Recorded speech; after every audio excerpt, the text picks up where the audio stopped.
Hello students, welcome back to Commerce Shruti. आप सभी को पता है कि हमारे इश्यू ऑफ शेयर्स की सीरीज स्टार्ट हो चुकी है। ठीक है, लास्ट वीडियो में हमने क्या कवर किया था? हमने कवर किया था ओवर सब्सक्रिप्शन ऑफ शेयर का एक कॉन्सेप्ट, जिसमें मैंने आपको एक एग्जाम्पल के एक क्वेश्चन की हेल्प से समझाया था कि कैसे ओवर सब्सक्रिप्शन वाले केस में हम जनरल एंट्रीज पास करते हैं। ठीक हो गया। और इस वाले क्लास में, आज की क्लास में मैं कवर करने वाली हूँ topic that is calls in areas. तो आप सबको पता है कि हम यहाँ पे थ्योरेटिकल पोर्शन को कवर नहीं करें। थ्योरी में बीच बीच में जो भी इंपॉर्टेंट होगी आपको बताती रहूंगी। मैं यहाँ पे न्यूमेरिकल प्रैक्टिकल प्रॉब्लम में क्या करी हूँ, ज़्यादा फोकस करी हूँ, बिकॉज आई वॉन्ट कि आपके कॉन्सेप्ट बहुत ईजी, मतलब अच्छे तरीके से कवर अप हो जाए, सारे अच्छे तरीके से क्लियर हो जाए, ताकि आपको ना जनरल एंट्रीज की रोड लर्निंग ना करनी पड़े, आपको सारे कॉन्सेप्ट समझ में आ जाए और कॉन्सेप्ट को समझते हुए आप एंट्रीज पास कर सके अपने एग्जाम में भी। ठीक है, तो आज का टॉपिक स्टार्ट करते हैं, that is calls in areas. ठीक है, अब बताओ कॉल्स इन एरियस क्या होता है। जैसे कि आपको बेसिक पता है कि इशू ऑफ शेयर्स में क्या होता है, कंपनी शेयर्स इशू करवाती है। ठीक है, मैंने आपको लास्ट वीडियो में भी बताया था, अपने शॉर्ट वीडियोस में भी आपको बताया था कि जब कंपनी शेयर इशू करवाती है ना, तो कंपनी कभी भी लमसम अमाउंट अपने शेयर होल्डर से एक साथ नहीं मांगती है। ठीक हो गया। वो क्या करती है, जनरली इंस्टॉलमेंट में पैसा मांगती है। अब इंस्टॉलमेंट में पैसा मांगने का मतलब क्या, जैसे कुछ पैसे वो एप्लीकेशन के टाइम पे मांगती है। एप्लीकेशन का जब शेयर होल्डर क्या करता है, अप्लाई करता है। ठीक है, फिर वो कुछ टाइम अलॉटमेंट, जब शेयर्स का अलॉटमेंट हो रहा होता है उस समय पे मांगती है। बाकी का रिमेनिंग पैसा वो कॉल करके मांगती है, यानी कि या तो एक कंपनी एक बार कॉल कर सकती है या 2 बार कॉल कर सकती है, डिपेंड्स ऑन कंपनी की उसे कितने इंस्टॉलमेंट में पैसा मांगना है। ठीक है, सो दीज आर इंस्टॉलमेंट जिसमें कंपनी जनरली क्या करती है, अपना पैसा मांगती है। ठीक है, ओके तो यहाँ तक कॉन्सेप्ट क्लियर है। तो यहाँ पे मैंने थ्योरी में लिखा भी है कि amount called by company but remain unpaid, यानी कि कंपनी ने क्या किया है, कॉल करी है, अपने शेयर होल्डर से पैसा मांगा, लेकिन वो अमाउंट अनपेड रह गई। जैसे समझाती हूँ with the help of this example. मानो एक कंपनी ने 1000 शेयर्स इश्यू करवाए थे। ठीक है, उस 1000 शेयर्स पे कंपनी को एप्लीकेशन मनी भी मिल गया, अलॉटमेंट का पैसा भी मिल गया, कंपनी ने फर्स्ट कॉल करी और फर्स्ट कॉल पे भी सारे शेयर होल्डर्स थे, 1000 जो शेयर होल्डर्स थे उन्होंने पैसा दे दिया। लेकिन जब कंपनी ने सेकेंड और फाइनल कॉल करी ना, उस टाइम पे एक शेयर होल्डर था जिसके पास 100 शेयर्स थे कंपनी के, वो ये कॉल को पे नहीं कर पाया। तो जहां वो 100 जिसने शेयर्स होल्ड किए हुए थे, वो शेयर होल्डर 100 शेयर्स का पैसा नहीं दे पाया, ये फाइनल कॉल मनी पे नहीं कर पाया, उसी को हम क्या बोलते हैं कि यहाँ पे कॉल्स इन एरियर हो गया। समझ में आ गई चीज, यानी कि 1000 शेयर्स में से कुछ शेयर्स ऐसे थे जिनका पेमेंट हमें नहीं मिल पाया फाइनल कॉल पे, तो वहीं पे हमारी कौन सी कंडीशन क्रिएट हो जाती है, that is calls in arrears. I hope this thing is clear to you. Okay, ठीक है। तो जैसे कि आपको पता है कि हम यहाँ पे न्यूमेरिकल की हेल्प से क्या कर रहे हैं, कॉन्सेप्ट को और क्लैरिटी के साथ समझ रहे हैं। तो let's begin with one question today. Okay, so this is the question जो आपको स्क्रीन पे दिखाई दे रहा होगा। ठीक है, मैं आपके लिए डिक्टेट भी कर लेती हूँ। क्वेश्चन गिवन है कि एक कंपनी ने इशू करे थे 10,000 शेयर्स। जो इंपॉर्टेंट है उसको हाईलाइट करती हुई चलती हूँ। ठीक है, कंपनी ने इशू किए थे 10,000 शेयर्स। ठीक हो गया। एक शेयर की वैल्यू कितनी थी, 10 रुपये थी। और वो पे कैसे किए थे, यानी कंपनी ने कितने इंस्टॉलमेंट में पैसा मांगा था, 3 रुपये उसने एप्लीकेशन के टाइम पे मांगे थे। ठीक हो गया। फिर कंपनी ने कहा था कि हम 3 रुपये अलॉटमेंट के टाइम पे मांगेंगे, और जो बैलेंस है आपका वो कब मांगेंगे, यानी कि जो ये 4 रुपया बैलेंस रह गया, इसे फर्स्ट एंड फाइनल कॉल पे मांगेंगे। समझ में आ गया ना क्वेश्चन, यानी कि कंपनी ने 3 इंस्टॉलमेंट में पैसा मांगा है। 3 रुपये उसने कहा था कि हम एप्लीकेशन के टाइम पे मांगेंगे, 3 रुपये अलॉटमेंट के टाइम पे मांगेंगे, और जो बैलेंस 4 रुपये बच गए, क्योंकि 2 टन शेयर कितने का था, 10 रुपये का, तो 3 6 रुपये तो मांगे, लेकिन 4 रुपये जो बैलेंस बच गया उसको फर्स्ट और फाइनल कॉल पे हम क्या करेंगे, अपने शेयर होल्डर से इस पैसे की डिमांड करेंगे। ठीक हो गया। अब एक और यहाँ पे चीज लिख रहा है कि जो फाइनल कॉल थी ना, was not received on 1000 shares. ये यहाँ पे इंपॉर्टेंट चीज है। क्या बोल रहा है वो कि टोटल 10,000 शेयर्स थे, 10,000 शेयर्स पे एप्लीकेशन का पैसा भी मांगा गया, अलॉटमेंट का भी मांगा गया, फर्स्ट और फाइनल कॉल का भी पैसा मांगा गया, लेकिन जो शेयर होल्डर थे ना, जिन्होंने 1000 शेयर्स होल्ड किए हुए थे, उन्होंने फाइनल कॉल का पेमेंट नहीं किया।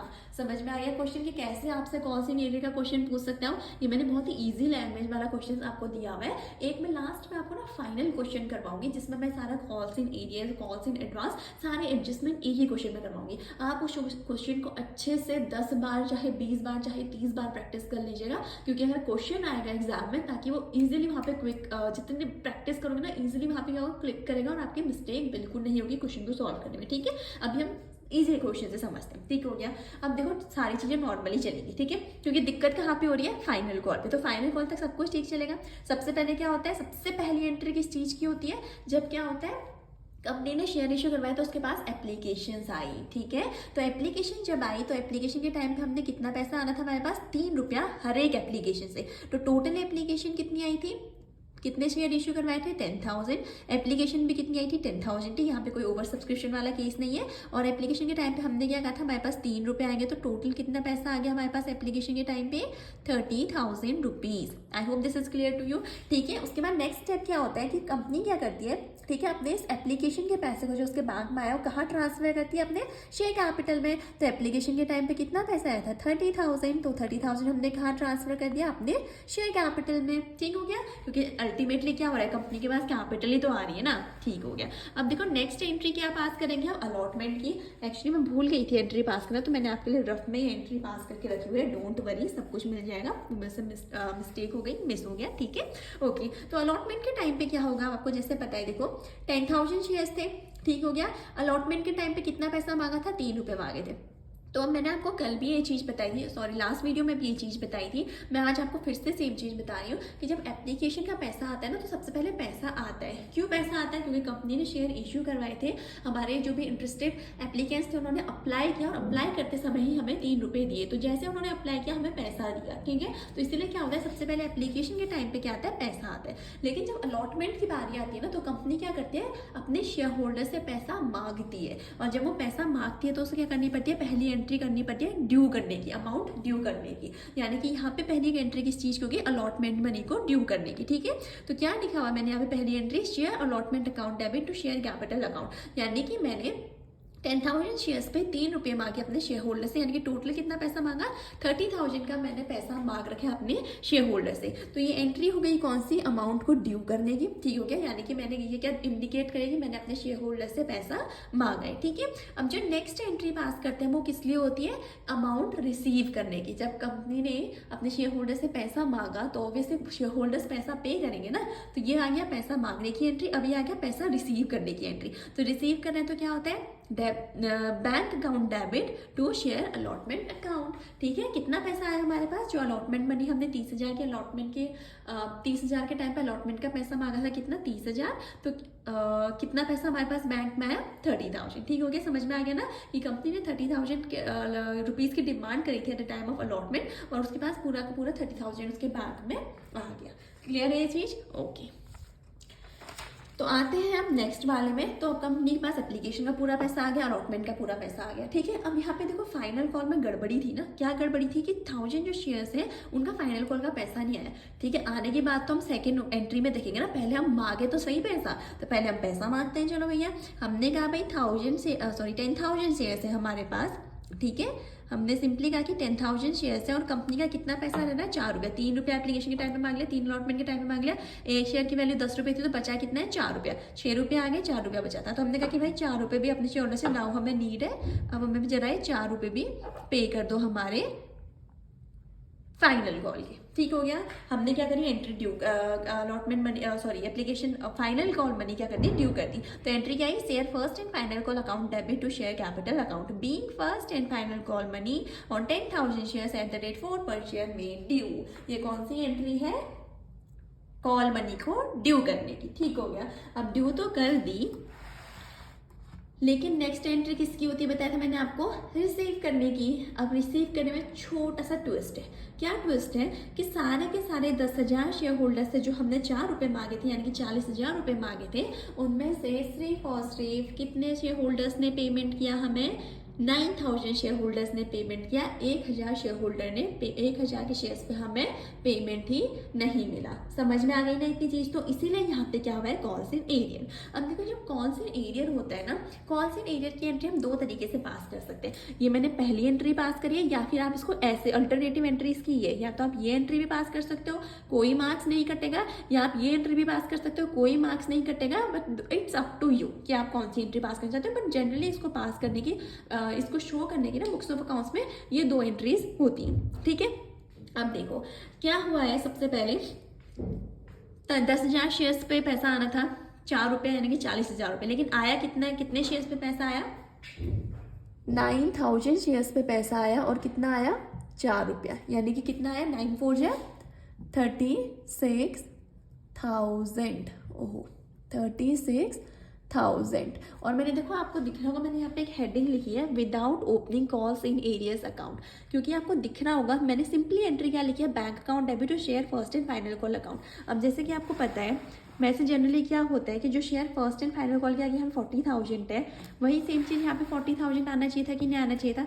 तो ये सिंपली क्या इंडिकेट कर रहा है कि कहीं ना कहीं कोई पैसा नहीं आया हुआ है, कहीं ना कहीं कोई कॉल्स इन एरियर है, इसीलिए अमाउंट क्या है यहाँ पे कम है, इंडिकेट कर दिया ना इसने। तो यहाँ पे हमें क्या होता है, हमें कॉल्स इन एरियर अकाउंट को ओपन करने की नीड नहीं होती, हम सिर्फ अमाउंट को देख के भी आइडेंटिफाई कर सकते हैं कि एंट्री में क्या है या फिर क्वेश्चन में क्या हो रखा है कि कहीं ना कहीं कॉल्स इन एरियर हो रखा है। तो एक तो आप इस तरीके से भी शो कर सकते हो कॉल्स इन एरियर को, जिसमें सिंपली आपने क्या किया, आपने वो पैसा लिख दिया जो आपके पास एक्चुअली आया है, ठीक है। आपने एरियर को अलग से ना दिखा के, एरियर का अकाउंट अलग से ओपन न करके आपने बता दिया कि आना तो 40,000 था। पहली एंट्री में आपने दिखा दिया कि हमने 40,000 की डिमांड की थी, और सेकेंड एंट्री में आपने क्या दिखा दिया रिसीविंग वाली में कि सिर्फ 30,000 ही आए, यानी कि 10,000 शेयर्स पे पैसा नहीं आया हमारे पास। कितने 10,000 में से 1,000 शेयर जो थे इन पे पैसा नहीं आया, तो 10,000 में से 1,000 लेस करके कितने शेयर्स पे पैसा आया, 9,000 पे पैसा आया। और कितना आया होगा, 4 रुपये, एक शेयर पे 4 रुपये, तो टोटल कितना आ गया हमारे पास 36,000 यहाँ पे हमारे पास बैंक में पैसा आ गया at the time of allotment, at the time of first या फिर आप कह सकते हो फाइनल कॉल के टाइम पे, ठीक है।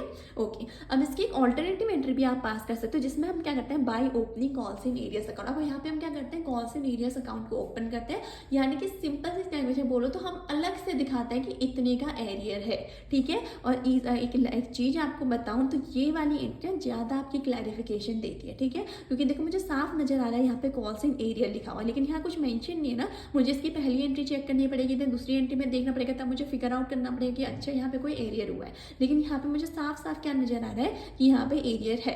तो आई विल सजेस्ट यू कि आप इस वाली एंट्री को करने की कोशिश कीजिएगा जब भी आप एग्जाम में अगर एरियर से रिलेटेड कोई क्वेश्चन आते हैं, ठीक है। तो देखो एंट्री बिल्कुल सेम होगी जो उसमें यहाँ पे हुई थी, bank account debit to share first and final call account. लेकिन यहाँ पे कॉल्स इन एरियर हुआ, तो हम क्या करते हैं, इस कॉल्स इन एरियर को भी डेबिट करते हैं। देखो क्यों डेबिट किया, क्या ये एरियर आपके लिए एक तरीके से लॉस है कि नहीं है। अगर यहाँ पे पूरे 10,000 पे 4 रुपये मिलते तो आपको 40,000 रुपये आते, लेकिन यहाँ कितना रहे, 36,000, तो काइंड ऑफ अ लॉस है कि नहीं है, काइंड ऑफ अ लॉस है।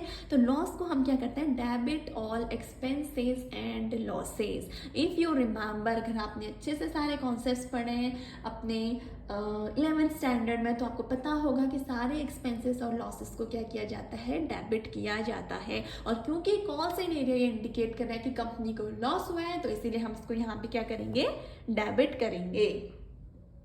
आई hope this is clear to you now. Okay, ठीक हो गया। तो एंट्री तो समझ में आ गई कि ठीक है, बैंक में जो पैसा आएगा उसको यहाँ पे लिखेंगे, जो एरियर आएगा उसको यहाँ पे लिखेंगे, और शेयर फर्स्ट और फाइनल कॉल पे कितना पैसा आना था उसको यहाँ पे लिखेंगे। तो कितना आना था, 10,000 पे 4 रुपीज़ यानी कि 40,000, ठीक है। आया कितना, 9,000 पे 4 रुपीज़ यानी कि 36,000। अब देखो या तो आप क्या कर सकते हो, इन दोनों का डिफरेंस निकाल के यहाँ पे बोल सकते हो कि 4,000 का यहाँ पे क्या है, एरियर है, कह सकते हो ना। लेकिन एक और तरीका है इसको करने का, क्या कि 1000 जो शेयर्स थे ना, जो मैंने आपको बताया था कि 1000 शेयर्स पे कितना रुपया नहीं मिला, 4 रुपया नहीं मिला, तो ये क्या हो गया, 4,000 का आपको यहाँ पे एरियर हो गया, ठीक है। चाहे आप इससे इसको माइनस करके लिख लो, चाहे ऐसे लिख लो, आपको पता है कि अमाउंट क्या आएगी, सेम ही आएगी। क्यों, क्योंकि सिंपल सी चीज़ है, 10,000 पे 4 रुपये मांगे थे 40,000, उसमें से 9,000 पे 4 रुपये मिल गए 36,000, लेकिन 1,000 पे 4 रुपया नहीं मिला यानी कि 4,000। तो सिंपल सी चीज़ थी ना। I hope this is clear to you now. तो this is the treatment of calls in arrear. और कॉल्स इन एरियर को मैंने बताया आपको पास करने की 2 एंट्रीज, मतलब 2 तरीके से आप कॉल्स इन एरियर को बुक्स ऑफ अकाउंट्स में शो कर सकते हैं।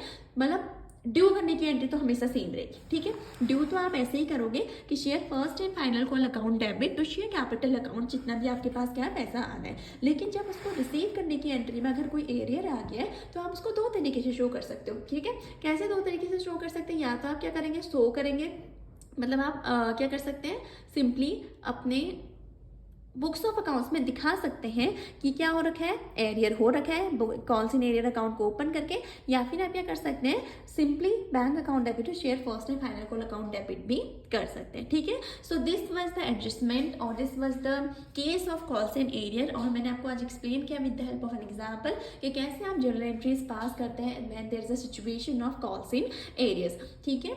तो I hope this concept is clear to you. Next class में मैं आपके लिए कॉल्स इन एडवांस का एक क्वेश्चन लेके आऊंगी, पहले इजी क्वेश्चन लाऊंगी, देन जो मैं लास्ट आपको एक क्वेश्चन करवाऊंगी ना वो लमसम होगा सब चीज़ का, जिसमें आपको ओवर सब्सक्रिप्शन भी होगा, आपका कॉल्स इन एडवांस भी होगा, आपका कॉल्स इन एरियस भी उसमें होगा, मतलब सारी चीज़ें उसमें कवर अप होंगी। और जब आप उस क्वेश्चन को एक बार नहीं 10 बार अगर प्रैक्टिस कर लोगे ना तो मुझसे लिख के ले लो, that you will become master in this topic, ठीक है। उसके बाद आपको कोई प्रॉब्लम नहीं आएगी। और मैं सजेस्ट करूँगी आपको कि रोट लर्निंग से बेटर है आप कॉन्सेप्ट को समझ के चलिए। जब आप कॉन्सेप्ट को समझ के क्वेश्चन करते हैं ना तो बिल्कुल कॉन्सेप्ट इंक्रीज द मिस्टेक होने के चांसेस बिल्कुल नहीं रहते, otherwise you will get it will all B messed up कि लाइक कॉल से को डेबिट करना कि क्रेडिट करना। ना आई हैव टोल्ड यू, मैंने आपको बता दिया कि कॉल से को डेबिट क्यों किया जाता है, because it is a loss and all the losses are debited, all the expenses and losses are debited. और सिमिलरली अगर आप ये एंट्री भी पास कर रहे हो तो आप आइडेंटिफाई कर सकते हो तो कॉल इन एरियर है। कैसे आइडेंटिफाई कर सकते हो, क्योंकि आपने ड्यू कितना किया था, आपने पैसा कितना मांगा था, 40,000 रुपये मांगे थे,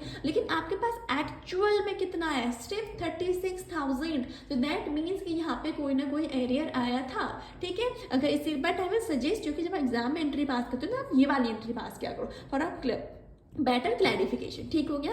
ओके, सो इसी के साथ मैं आज की क्लास को यहीं पे एंड करती हूँ। अगर आपको इस क्लास से रिलेटेड कोई भी डाउट हो, कोई भी चीज़ जिसमें समझ ना आई हो तो प्लीज़ कमेंट सेक्शन में बता दीजिएगा। आई विल ट्राई कि मैं उसमें और अच्छे से आपको उस कॉन्सेप्ट को क्लैरिटी के साथ एक्सप्लेन कर सकूँ, ठीक है। और प्लीज़ वीडियो को लाइक करिएगा, ठीक है, और चैनल को सब्सक्राइब कीजिएगा और जितना हो सके अपने फ्रेंड्स के साथ वीडियोस को शेयर भी कीजिएगा। आपका एक लाइक बहुत मोटिवेशन देता है, ठीक है। सो ओके, मिलते हैं नेक्स्ट क्लास में। Till then bye bye, thank you so much.